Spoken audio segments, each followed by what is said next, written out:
ನಮಸ್ಕಾರ ಆತ್ಮೀಯರೇ, ನ್ಯೂಸ್ ಡೈರಿಗೆ ಸ್ವಾಗತ. ನಾನು ನವ್ಯ. ನಾವು ಎಲ್ಲೇ ಹೋದರೂ, ಯಾವ ಊರಿಗೆ ಹೋದರೂ ಗಿಡಿಶಾಸ್ತ್ರ ಹೇಳೋರು ಇದ್ದೇ ಇರ್ತಾರೆ. ಹಾಗಾದರೆ ಗಿಡಿಶಾಸ್ತ್ರ ಹೇಳೋರ ಹಿನ್ನೆಲೆ ಏನು? ಜನರ ಭವಿಷ್ಯ ಹೇಳೋ ಇವರ ಭವಿಷ್ಯ ಹೇಗಿದೆ?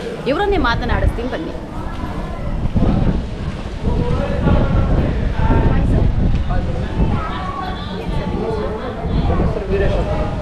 ಸರ್, ಎಷ್ಟು ವರ್ಷದಿಂದ ಈ ಗಿಡಿಶಾಸ್ತ್ರ ಹೇಳ್ತಿರೋದು?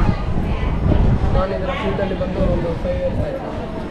ಅಂದರೆ ತಲಾಂತರದಿಂದ ಬಂದಿರೋದ? ಹೌದು, ಅಪ್ಪ ತಾತದಿಂದ ಬಂದಿರ್ಬೋದು. ಸರ್, ಇವಾಗ ಗಿಳಿ ಒಂದು ಕಾರ್ಡ್ ಕೊಡುತ್ತೆ. ಆ ಕಾರ್ಡ್ ಮೇಲೆ ನೀವು ಭವಿಷ್ಯ ಹೇಳೋದ ಹೇಗೆ ಅಂತ?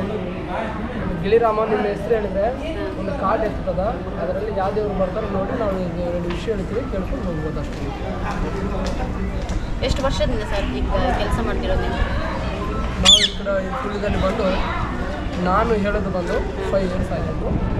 ಏನೇ ಕೆಲಸ ಮಾಡೋದು. ಈ ರಾಯರ ಜಾಗದಲ್ಲಿ ಕೂತ್ಮೇಲೆ ನಿಮ್ಮ ಲೈಫಲ್ಲಿ ಏನಾದರೂ ಬದಲಾವಣೆ ಆಗಿದೆಯಾ? ಅಂದರೆ ಯಾವುದಾದ್ರು ಇನ್ಸ್ಪಿರೇಷನ್ ಅನ್ಸೋದು ಯಾವುದಿದೆ ಅಂತ?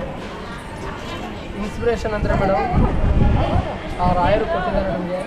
ಸುಳ್ಳು ಯಾಕೆ ಲೈಫ್ದಲ್ಲಿ ಬರೋರು ಕೇಳೋರು ತುಂಬ ಜನ ಬರ್ತಾ ಇದ್ದಾರೆ. ದೂರ ದಿಕ್ಕಿನಿಂದ ಮೈಸೂರು, ಬೆಂಗಳೂರು ತುಂಬ ಜನ ಬಂದು ಕೇಳ್ತಾರೆ, ಫ್ರೆಂಡ್ ಬಂದು ಹೋಗ್ತಾರೆ. ಆ ರಾಯರಿಗೋಸ್ಕರ ನಾವು ಒಂದು ಜೀವನ ಮಾಡೋಕತ್ತೀವಿ. ಲೈಫಲ್ಲಿ ಹ್ಯಾಪಿ ಏನು ತೊಂದರೆ ಅಂತ ಏನಿಲ್ಲ. ನಾವು ಹೇಳಿದ್ದು ಅವ್ರು ಮಾಡೋಕ್ಕತ್ತರ ಲೈಫಲ್ಲಿ ಅವರು ಹ್ಯಾಪಿ ಇದ್ದಾರೆ, ನಾವು ಹ್ಯಾಪಿ ಇದ್ದೀರಿ ಅಂತ ತೊಂದರೆ ಅಂತ ಏನಿಲ್ಲ.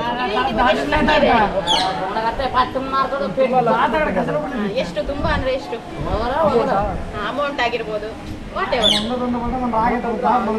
ಗಿಳಿನ ನೀವು ಎಷ್ಟು ವರ್ಷದಿಂದ ಸಾಕ್ತಿದ್ದೀರಾ? ಇದು ನಾನು ಗಿಳಿ ಬಂದು 10 ವರ್ಷ ಆಯಿತು ಸಾಕೋಕ್ಕೆ. ಅದನ್ನು ಫುಡ್ ಅಂದರೆ ಆ್ಯಪಲ್ ಇರ್ತೀವಿ, ಜಾಮ